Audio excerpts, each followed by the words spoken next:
Hello everyone. आज हम हिंदी व्याकरण में अध्याय 5 के अंतर्गत शब्द विचार का अध्ययन करेंगे। शब्द विचार के भाग 1 हम आपको पहले ही समझा चुके हैं। आज हम इसमें भाग 2 के अंतर्गत व्युत्पत्ति के आधार पर वाक्य भेद और प्रयोग के आधार पर शब्द भेद समझाएंगे। इसके पहले भाग में हमने अर्थ के आधार पर शब्द भेद समझाए थे और उत्पत्ति के आधार पर। अब दूसरे भाग में रचना और प्रयोग के आधार पर शब्द भेदों को समझाया जाएगा। तो सबसे पहले हम रचना के आधार पर यानी व्युत्पत्ति या रचना के आधार पर शब्द भेद लेते हैं। रचना के आधार पर शब्द भेद। रचना के आधार पर शब्द भेद हमारे 3 प्रकार के होते हैं।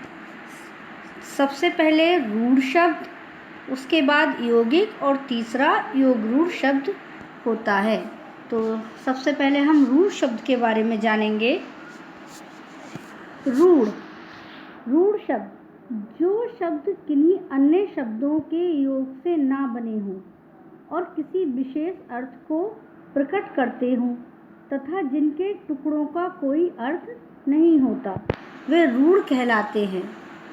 जैसे कल, पर, इनमें का, ला या पारा का टुकड़े करने पर कुछ अर्थ नहीं है, अतः ये निरर्थक हैं।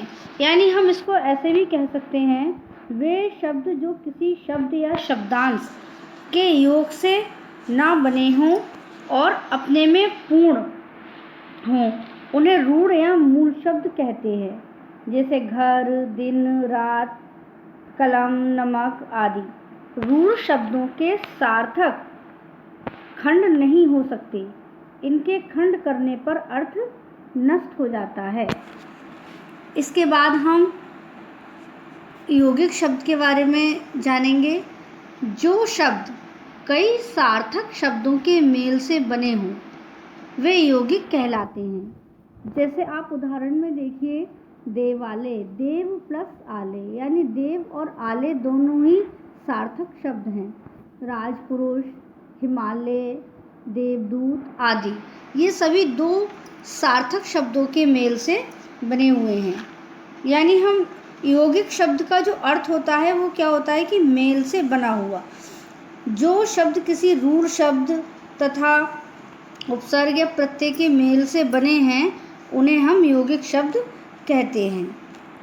यानी हम संक्षेप में ये भी कह सकते हैं कि 2 शब्दों या शब्दांशों के योग से बने शब्द यौगिक शब्द कहलाते हैं।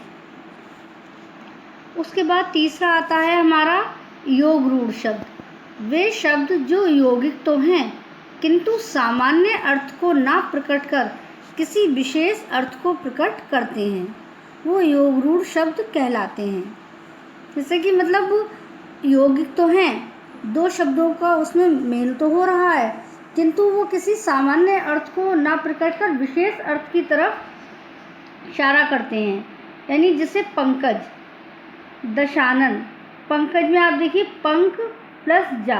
पंख का अर्थ कीचड़ और जा का उत्पन्न होता है पैदा होना, उत्पन्न होना, यानी कीचड़ में उत्पन्न होने वाला या कीचड़ में पैदा होने वाला, अर्थात क्या होता है।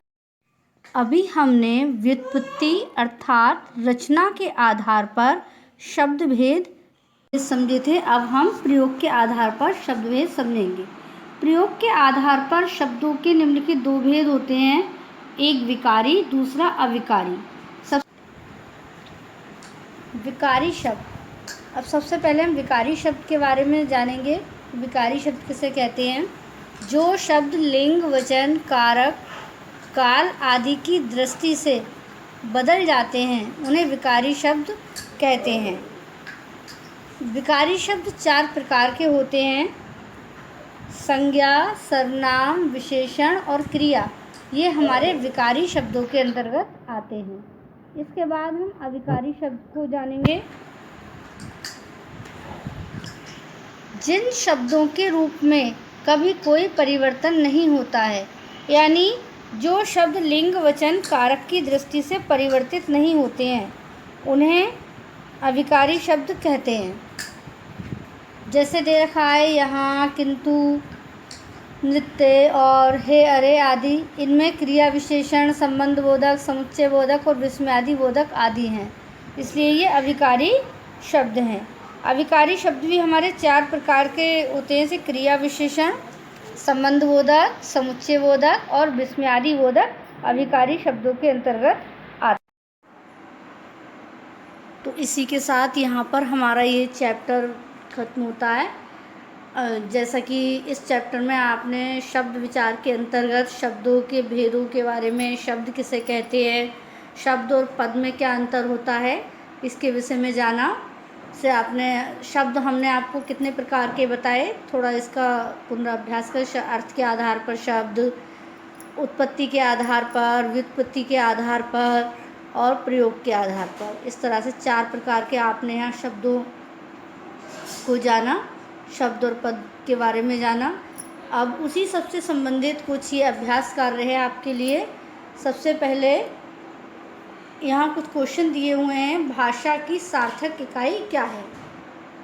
दूसरा है तत्सम शब्द और तद्भव शब्द में क्या अंतर है? वर्णों के मेल से क्या बनते हैं? रूढ़ शब्द किसे कहते हैं? कुछ यहाँ पर शब्द दे रखे हैं, तत्सम रूप दे रखा है, जिन्हें आपको तद्भव में बदलना है, जैसे अंगुष्ठ, अग्नि, अर्ध, कर्ण, दुग्ध आदि। धन्यवाद।